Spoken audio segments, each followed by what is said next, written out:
सबसे पहले अपने परम आराध्य परम पूज्य गुरु महाराज साहब, जिनकी तस्वीर मंच पे रखी हुई है, आपके श्री चरणों में हमारा प्रणाम है। पूज्य गुरु माँ जो हम लोगों के बीच मंच पे बैठी हुई हैं, आपके भी श्री चरणों में हमारा प्रणाम है। सभा में उपस्थित सभी को हमारा यथा योग्य नमन है, प्रेम है। अक्सर ये बात सुनने को मिलती है, बड़े भाग मानुष तन पाए। कहते हैं कि इस मनुष्य तन को प्राप्त करने के लिए देवता लोग भी तरसते हैं। फिर ऐसा इस मनुष्य तन में क्या है जिसको पाने के लिए देवता लोग भी तरसते हैं? ये कैसे मनुष्य के लिए कहा गया है? किन मनुष्यों के लिए कहा गया है? अगर हम आज के मनुष्य जीवन पर दृष्टि डालें तो कहीं से भी ये बात सत्य होते दिखाई देती है? नहीं देती है, क्योंकि आज के समय में एक मनुष्य ही चोरी भी करता है, डकैती भी करता है, झूठ भी बोलता है, बलात्कार और व्यभिचार जैसे गंदे कृत्य भी वही करता है।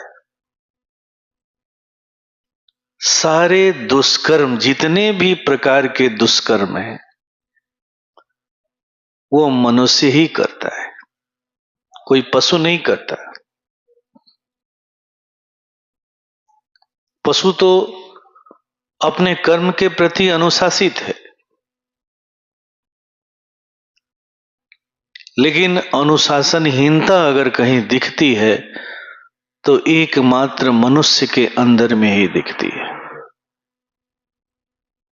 फिर ये बात कहां से आई, कैसे आई कि बड़े भाग मानुष तन पाए? तो इसलिए आई कि मनुष्य के पास एक ऐसी कीमती चीज है जो किसी के पास नहीं, वो है गुरु। गुरु के सानिध्य में सत्संग करने का अवसर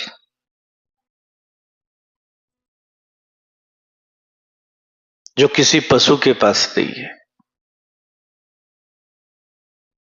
किसी दूसरे योनियों में जन्म लेने वाले जीव के पास नहीं। अगर ये मौका है तो केवल और केवल मनुष्य के पास है, और यही मौका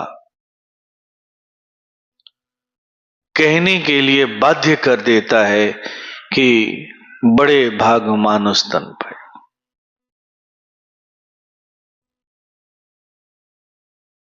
जिस मनुष्य तन को पाने के लिए देवता भी लोग तरसते, दरअसल वो देवता भी उस गुरु के सानिध्य को प्राप्त करना चाहते हैं। हम सब कितने बड़े सौभाग्यशाली हैं कि हमें हमारे गुरु का सानिध्य प्राप्त है, और गुरु के सानिध्य को प्राप्त करने के बाद भी अगर हम उस मुख्य उद्देश्य को भूल जाएं तो क्या कहेंगे? एक बार कुछ लोगों ने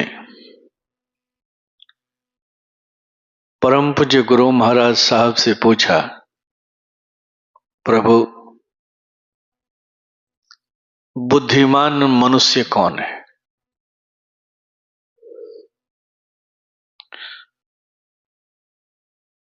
किसे बुद्धिमान मनुष्य कहेंगे?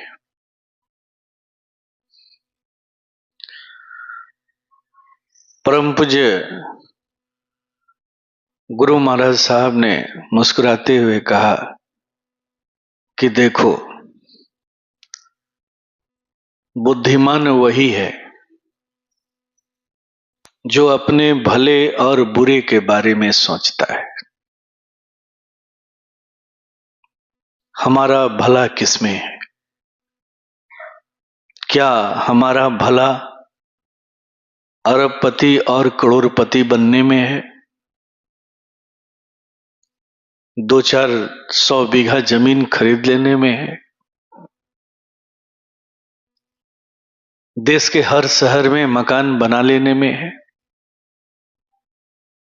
या फिर अपने आत्म चेतना को जागृत करने में, अपनी चेतना को दिव्य चेतना में बदल देने में? जो मनुष्य इसकी परवाह करता है, इसकी चिंता करता है, इसके बारे में सोचता है, वही मनुष्य बुद्धिमान है। क्योंकि जो मृत्यु होती है ना, वो 2 तरह की होती है। एक मृत्यु शरीर की होती है और दूसरी मृत्यु मनुष्यता की होती है। शरीर की मृत्यु कैसी है? तो ठीक वैसे ही है जैसे सांप केंचुली छोड़ता है, साल में एक बार, फिर 1 साल के बाद केंचुली से भर जाता है, फिर केंचुली छोड़ता है, शरीर तरोताजा हो जाता है। ठीक ऐसे ही शरीर की मृत्यु होती है। लेकिन मनुष्यता की जो मृत्यु है वो इससे भिन्न है। और हम मानवों को जो ये मनुष्य शरीर मिला है वो मनुष्यता को प्राप्त करने के लिए मिला है।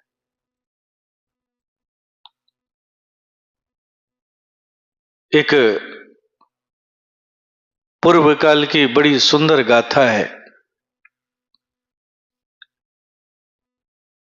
कहते हैं कि विक्रमादित्य के एक पुत्र हुए जिनकी अवस्था 6 बरस की थी।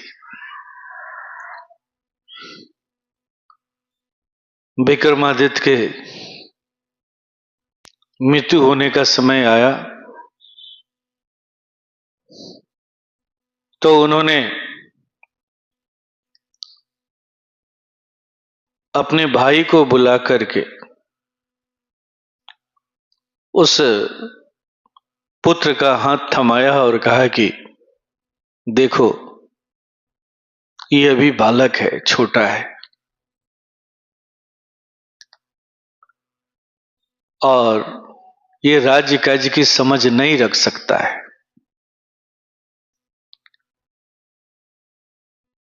मैं चाहता हूं कि तुम जब तक ये बड़ा नहीं हो जाता है, राजकाज की गतिविधियों को समझने लायक नहीं हो जाता है, तब तक तुम इसकी देखभाल करो, इसका ख्याल रखो, इसका पालन पोषण करो, और जब ये उस लायक बन जाए तो इसका राज्य इसे सुपुर्द कर देना। और ये जिम्मेवारी देकर के उनकी मृत्यु हो जाती है। कुछ दिन बड़ा ठीक ठाक से चलता है। एक दिन उनके भाई के मन में ये भाव आता है कि आज इस राज्य के राजा के रूप में तो मैं ही हूं, मैं ही जाना जाता हूं, लेकिन जब ये कुछ दिनों के बाद बड़ा हो जाएगा, सियाना हो जाएगा, तो ये राज गद्दी मुझसे छीन ली जाएगी, ये इसका मालिक हो जाएगा। क्यों नहीं मैं इसे इसी छोटे उम्र में ही मिटा दूं, कोई ऐसी व्यवस्था कर दूं जिससे ये पूरा का पूरा राज्य का मैं मालिक बन जाऊं। और कहते हैं कि उसने राज्य के सबसे विश्वसनीय मंत्री को बुलाया और कहा कि तुम मेरे बहुत ही विश्वसनीय व्यक्ति हो, जाओ इसे ले जाकर के कहीं मार दो।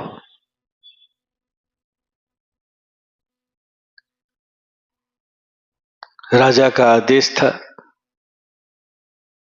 वह मंत्री उस छोटे से बालक को लिया, बालक पढ़ने गया हुआ था, सैर कराने के उद्देश्य से, सैर कराने की बात उसे बता करके समझा करके वह मंत्री उस राजकुमार को लेकर के चल पड़ा। जैसे ही वो रथ में बैठा तो देखता है कि उसके बगल में एक बधिक भी बैठा हुआ है। बच्चा बड़ा ही होनहार था, लगभग आधी बातें वो समझ रहा था।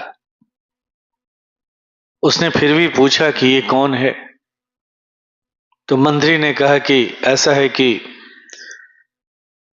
रास्ते में कोई हिंसक पशु आक्रमण न कर दे,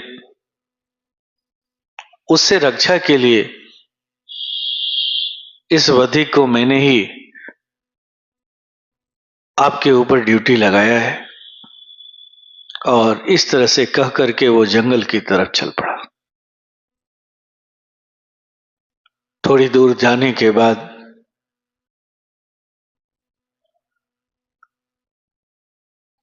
उस मंत्री ने उस बालक से सारी बातें बताई कि हम लोग आपको मारने के लिए आए हैं। बालक ने कहा कोई बात नहीं है, राजा ने जो आपको ड्यूटी दिया है वही ड्यूटी कीजिए। दरअसल मंत्री थोड़ा सा झिझक रहा था, उसे दया आ रही थी, समझ में नहीं आ रहा था कि करे तो क्या करे, वर्तमान राजा के आदेश का पालन करे या फिर उस राजकुमार की रक्षा करे। तो उसने अपनी दुविधा के बारे में जिक्र किया तो उस बालक ने कहा कि कोई बात नहीं, आप जिस काम के लिए आए हैं उस काम को करें, लेकिन इसके पहले मैं राजा को एक चिट्ठी लिखना चाहता हूं। और कहते हैं कि उस छोटे से राजकुमार ने अपने अंगुलियों को काटा और खून से एक वृक्ष के बड़े से पत्ते के ऊपर लिखा, इतने महान राजा मेरे पिता विक्रमादित्य जब यहां से गए तो इस राज्य को नहीं ले जा पाए, इस पृथ्वी को नहीं ले जा पाए, उस सिंहासन को नहीं ले जा पाए। लगता है कि आप इसे जरूर अपने साथ लेकर के जाएंगे। केवल उसने इतना ही लिखा और कहा कि जाकर के राजा को इसे दे दीजिएगा। मंत्री को ये देख करके दया आई और उसने उस राजकुमार की हत्या नहीं की। वो ले जाकर के अपने महल में छिपा दिया और राजा को ले जाकर के सूचना दे दिया कि आपके कहे अनुसार मैंने उसकी हत्या कर दी, और वो चिट्ठी भी दे दिया। कहते हैं कि जब चिट्ठी राजा ने पढ़ा तो उसकी जो खोई हुई मनुष्यता थी वो जग पड़ी, सोई हुई जो मनुष्यता थी वो जग पड़ी। सचमुच विक्रमादित्य जैसा महान, समर्थवान, विश्व विजयी इस सिंहासन को अपने साथ नहीं ले जा पाया, तो क्या मैं इसे एक नन्हे सी बालक की हत्या करके लेकर के चला जाऊंगा? वो सोचने के लिए बाध्य हो गया और उसे पछतावा होने लगा। अब बार बार मंत्री को बुला करके कहता कि मुझे एक बार उससे मिला दो, उस युवराज से मिला दो। कहते हैं कि मंत्री कहता कि नहीं, आपके कहे अनुसार तो मैंने उस युवराज की हत्या कर दी है, मैं उस युवराज को कहां से ले आऊं? कहते हैं कि मंत्री बार बार ये जांचना चाह रहा था कि इस बार भी राजा कोई चालाकी तो नहीं कर रहा है। इधर राजा बीमार रहने लगा। जब एक दिन मंत्री को पूरी तरह से विश्वास हो गया कि नहीं, राजा को अपने गलती का बोध हो चुका है, तब उसने उस राजकुमार को ले जाकर के राजा के समक्ष प्रकट कर दिया। तो ये है वो कथा। इस कथा से हमें क्या संदेश मिलता है कि इस संसार में बुद्धिमान मनुष्य कौन है? तो बुद्धिमान वही है जो इस बात को सोचता है कि हमारा भला किस में है और बुरा किस में है। हर मनुष्य को सोचना चाहिए, हम किस लिए आए हैं, हम कौन हैं, हमें कहां जाना है, कौन सी ऐसी चीज है जो हमारे साथ जाने वाली है, और कौन सी ऐसी चीज है जिसे हम यहां से छोड़ करके जाएंगे।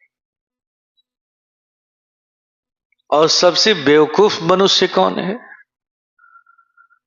तो जो इस बात को जानता है कि मैं इसे लेकर के यहां से नहीं जाऊंगा, इसे छोड़ करके जाऊंगा, फिर भी रात दिन वो उसी के पीछे लगा रहता है।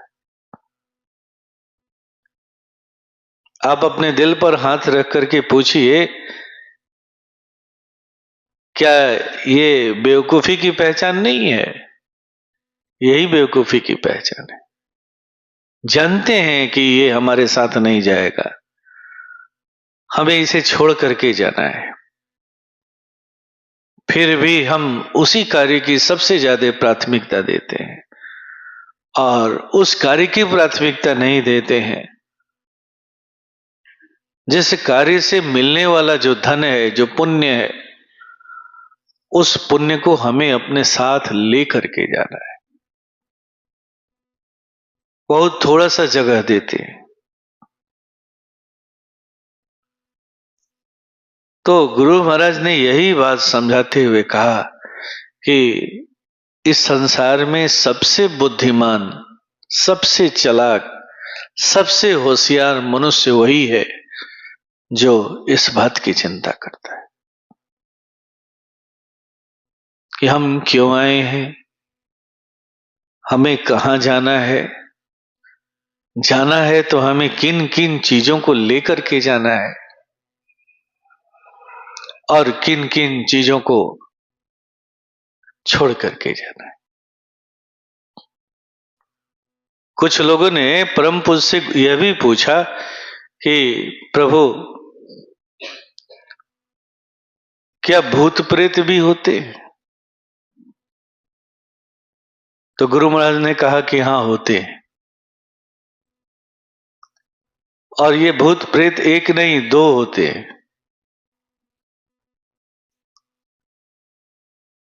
एक भूत वो होता है जिसका शरीर नहीं होता है, मरा हुआ भूत है। वो किसी का कुछ नुकसान नहीं पहुंचा सकता है। उसके पास केवल अपने वासनाओं का याद है, अपने वासनाओं की याद है, अपने भूख का ख्याल है, अपने प्यास की याद है, लेकिन वो न तो अपने भूख को मिटा सकता है, न अपने प्यास को मिटा सकता है। वो किसी का कुछ बिगाड़ नहीं सकता है। और इसी दुख में वो तड़पते रहता है, बेचैन रहता है। और दूसरा भूत वो है जिंदा भूत। जिंदा भूत कौन है?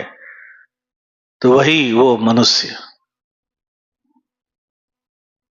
जो अपने भले की बात नहीं सोचता, जो अपने भले का कार्य नहीं करता,